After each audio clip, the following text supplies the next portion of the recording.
So we just slide it up, and now we got a nice little shadow, okay, that kind of follows along with what he's doing. Okay, pretty cool. If you blur it out slightly before you pull the key, it'll make for a much smoother edge. So already you kind of see the reflection of the window, right?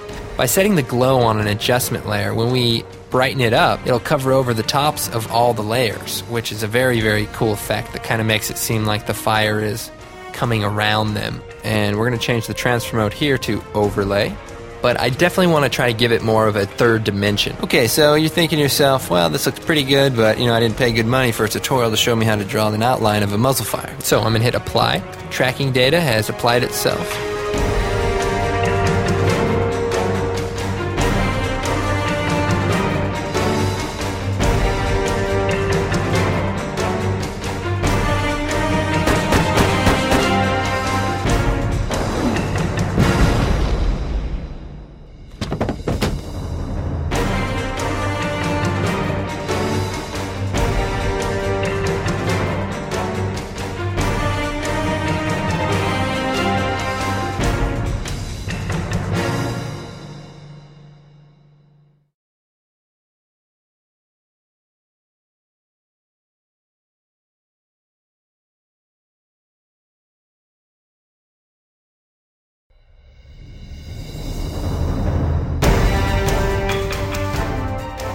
Hi, Andrew Kramer here. What we have here is this footage of this guy in front of a green screen, and that is a MP5 for those of you who are interested. It's an airsoft gun made out of very high quality plastic, so very dangerous, I can assure you. The first thing we're going to do is take this footage and drag it out to the composition area and make a new composition. I should point out, this is actually my good friend Sam Loya, who helped me out tremendously in this whole training DVD process and creation. So I just want to go ahead and thank him for all the time and help he put into making this authentic. I mean, look at this face.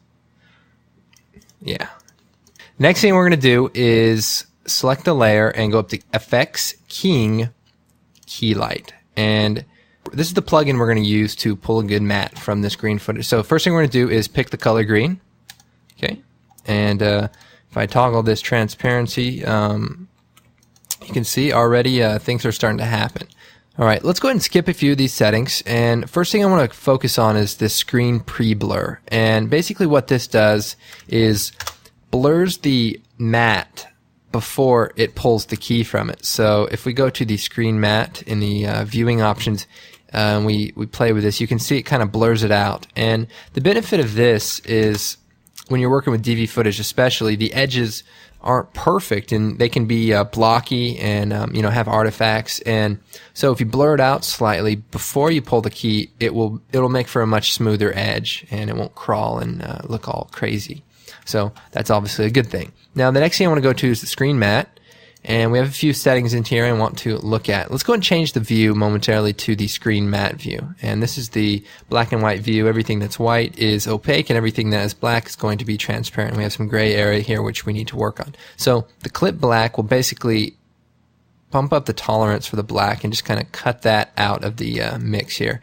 And likewise we have some gray here in the white, and I want to go ahead and clip that down. So that's pretty good. Let's go with 35 and we'll make it say 75. And if we switch back to the final result and we zoom in here, you can see we actually have a pretty nice edge all around. But we're going to go and take it a few steps further. If we need to, we can actually adjust the matte basically globally and, you know, shrink it or grow it. I'm actually going to shrink it down 0.5 pixels just to make sure we don't have a weird edge. Key Light is actually a very powerful plugin. It's doing a lot of things for us basically automatically, and one of the things it's doing for us is spill suppression. If we go to the view and we change this to intermediate result, a normal keyer will basically leave all this in. That is just basically the spill from the green background. And what Key Light does is, if we go back to the final result, it actually tints those greenish pixels a color that you pick, and default is gray, which is kind of a neutral color, so it kind of gives it a non-tinted look, which is pretty nice. But since we're working with DV footage, there's a few things, a few workarounds, if you will. What I'm going to do is switch the replace method to hard color. And that basically is just a little bit lighter blending with the green color that we're suppressing. I'm going to change this color also to like a grayish green. And the reason I'm doing that is just to get a little bit closer to the original green, because of the low quality of DV footage, we can run into some artifacting with the color sampling. So the closer you get it to green, the less artifacting, but obviously you want to be far enough away so that the tint isn't there. So this color seems to do it for us. All right, the next thing we're going to do is add our background. So back to the project, I'm going to take this background picture that we have, which is actually taken with a 20D in some dark, crazy alley. So let's go ahead and put this into our background. So I'm going to drag it down here underneath our layer, and I'm going to hit Alt-Home to line that up. And zooming out here with the mouse, rolling the mouse button back, we can see it's a huge picture. It's like 8 megapixels. Well, we're going to scale it down, and I'm going to zoom in here, maybe like that. Okay, maybe a little bigger. Alright, we're working with progressive scan footage. Now, if we were working with interlace footage, we would possibly have some more artifacting and noisier edges. And one solution for that is a matte choker. And if we select our green screen footage, we go up to Effects, Matte, Simple Choker, we get this really great effect and basically geometrically smooths out the edges. Let's go ahead and change the choke matte amount to, say, 0.75. Let's go maybe 1.5. Okay, and you can see it kind of shrinks the edges just a little bit if I shut this on and off, but it cleans them up dramatically. Let's just do one even number.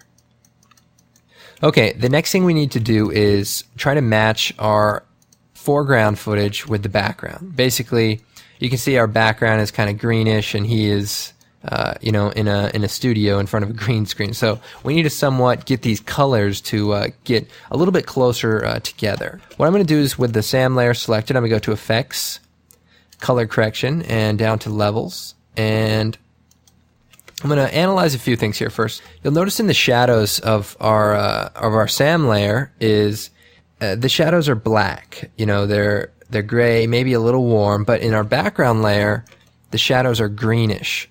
So what we want to do is try to match that somewhat. So I'm going to go to the red channel, and I'm actually going to move the input black over just a little bit, and you can see that starts to tint it kind of a greenish in the shadow area. It's still not perfect, so we're going to go ahead and come over to the blue channel. And another thing we notice is the highlights in the background are very yellowish green. What we're going to do is we zoom in here to the edge here.